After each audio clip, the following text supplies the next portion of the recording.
उजियारी पर घूमे वो लाड़वा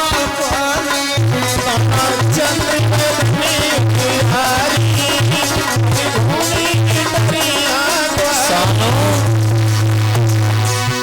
उनका सुंदर बदन था सुनहरा सुंदर बदन है सुनहरा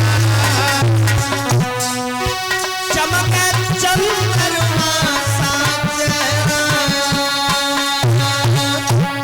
नादान उम्र की नारी पर घूमे बिजरिया वाली नादान उम्र की नारी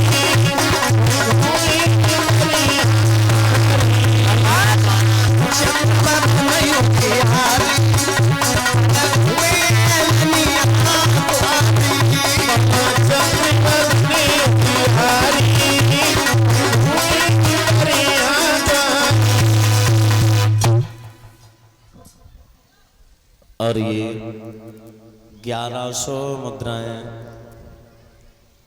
भागवत में है ना, 1100 मुद्राएं ये सर्विस यादव की भागवत में, ये भागवत में ये दान कर रहे हैं। नंगला भाव सिंह के रहने वाले हैं, ये हमारा सम्मान कर रहे हैं, सभी साथियों का सम्मान कर रहे हैं, परिचित महाराज जगपति जी का सम्मान कर रहे हैं। भगवान से कामना करेंगे कन्हैया घर में सुख शांति प्रदान होती रहे।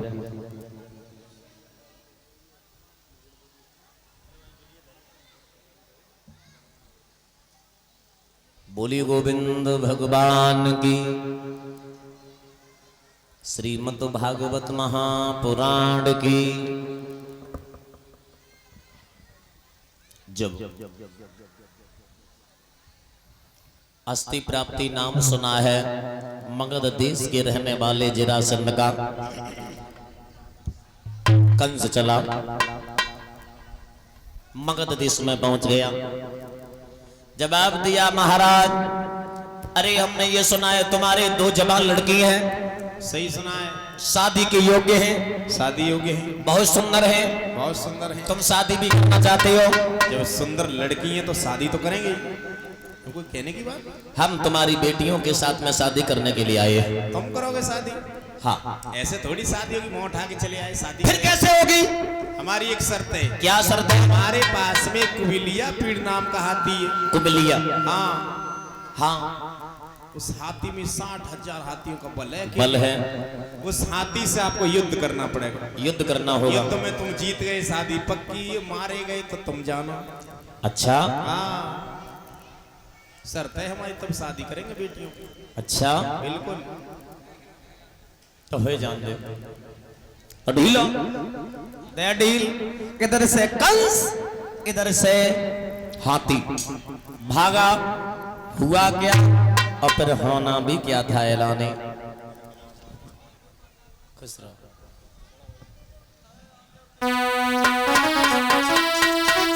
अरे कंसराज यारू हाथी में लला अब डट के वही लड़ाई।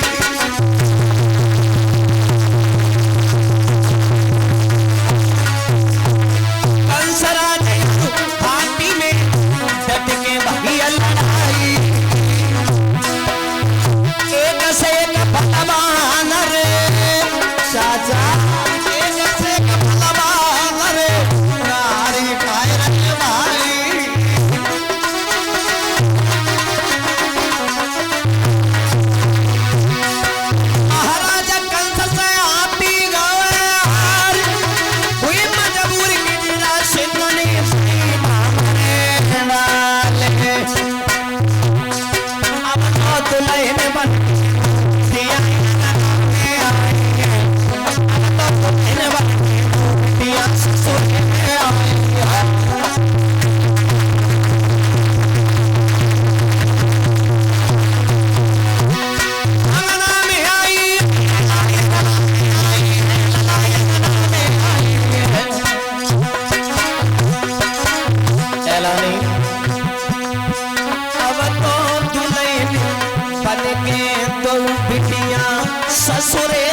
रखना, जैसे ही शादी करके जैसे ही भोजराज कंस लेकर के आया, जरासंध ने वो हाथी भी दे दिया दहेज के तौर पर, ये भी मेरी किसी काम का नहीं है, इसे भी ले जाओ।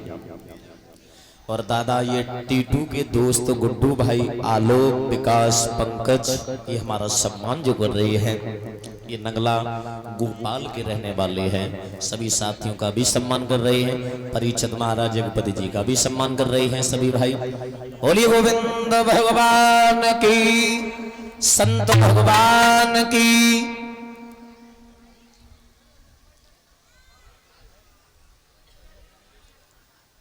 शादी करके जैसे ही भोजराज कंस लेकर के आया है, याद रखना मेरे भगवत श्रोताओं,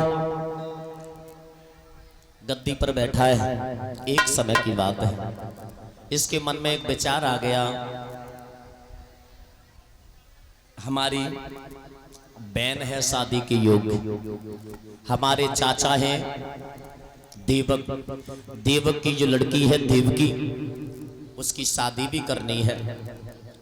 बैठा था गद्दी पर, 22 समय बटेश्वर के पास में पड़ता है सौरीपुर गांव, इसी सौरीपुर के रहने वाले सूरसेन के पुत्र वसुदेव भोजराज कंस से मिलने के लिए गए, और जब मिलने के लिए जब गए हैं, कंस ने आता हुआ वसुदेव को देखा, जवाब दिया आओ मित्र बैठो, बैठा लिया है बगल में,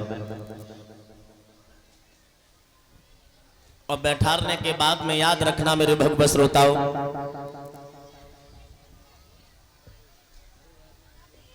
जवाब दिया है वसुदेव, हमारी चचेरी बहन है देवकी, हमारी इच्छा है तुम्हारे साथ में शादी करने की, तुम्हारी क्या इच्छा है? जवाब दिया भैया जो तुम्हारी इच्छा वो हमारी इच्छा कि अच्छा, जवाब दो हाँ, तो ठीक है करो तैयारी। देव जैसे ही भोजराज कंस ने कहा तो वसुदेव को दूल्हा बनाया, बहन को दुल्हन बनाया, जो भी शादी की रस्में होती हैं वो रस्में पूरी हो गई। पूरी जब हुई, जब नहीं वो जब बेदादा की जब बारी आती है सवेरे,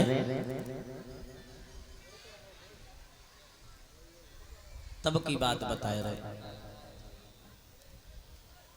देखो कछ बहनें होती हैं, कछ बेटियां होती हैं, जब अपने जब छुटता है तब दुख तो होता है, जब आप तो मानेंगे, जब परंपरा ओर से चली आई और अब का है, अब धीरे धीरे परंपरा बहु कम होती चली जा रही, और अब तो जो नाक के बराबर रह गई, नाक के बराबर, अब तो केवल मतलब के लिए रोती हैं, ने दत्तूर हो जाए, करी गाड़ी में बैठी और शीशा का जो सुखाबाद पहुंची, ठाड़ी कर ले, मैं तो मतलब कही थी एसी वाली ले आई हो, जदा तैयार रेल ठंडा लेके आओ।